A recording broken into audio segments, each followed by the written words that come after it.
All right, so we have finished up 1759, and that is the end of the game. Now, to win the game, the British have to have at least 3 points on their side of the track. Anything less than that, and the French will win. So we flipped over the victory tokens on either side of the board, showing how many points are scored for the war in Europe due to loss of metropolitan brigades in the North American theater. And the mark you see is on the 4 space. So the British are going to win by 2 points. That's how close it was. Very, very close game. To show you just how close it was, the British needed several things to happen on the very last combat phase in order for them to secure victory. If any one of these had failed, they would have lost.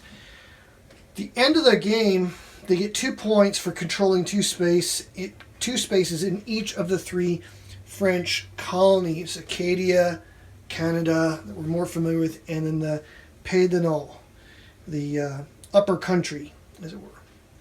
This was the most problematic because Washington and his army were located here. They controlled that space, but there was a force of 2 irregulars in the Wabash River space. And it doesn't, I mean, there's a stack of guys here, but only one of them is a light unit, which means only one of them has, good quality chance of scoring hits on these light troops.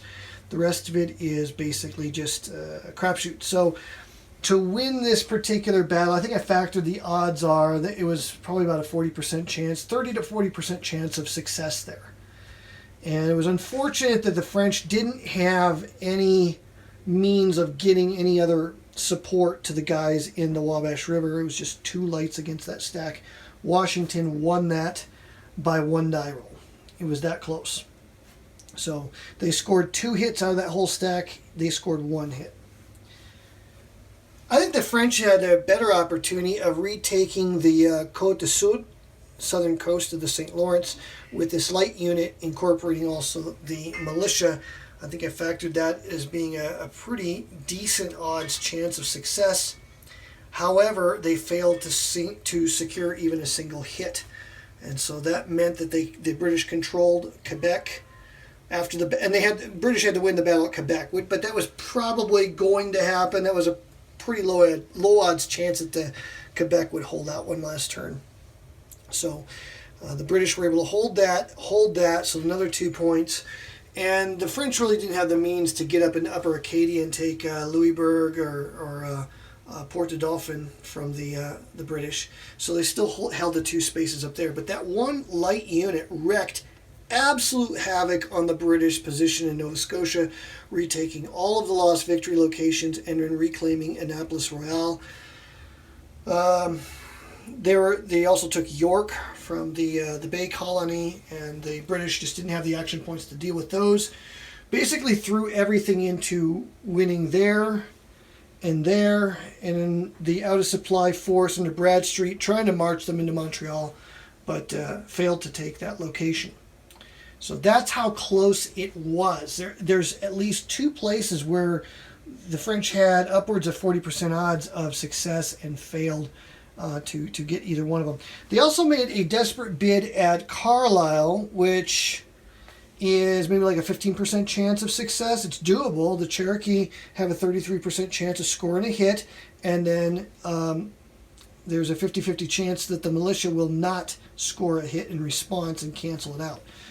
That would have been another way to, well, that would have only been one, no, it's 2 victory points.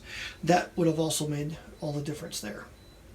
So it just goes to show you how close the game really was, and how both sides, I felt like both sides had a very reasonable chance of winning the game up to the very last. Now this is, quite a few action phases in a total of 3, 4, 5 different years.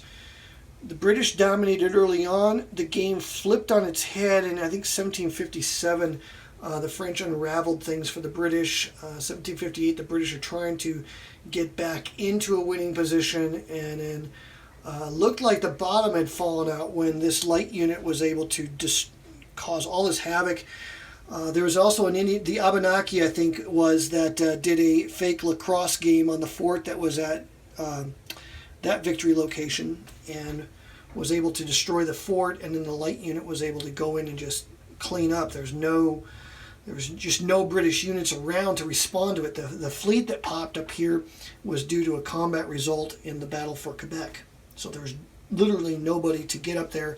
The British have taken enormous losses in the war and had maximized their strength in these areas and barely had enough action points to feed Washington's army enough to make that last desperate bid at the Pays du Nord.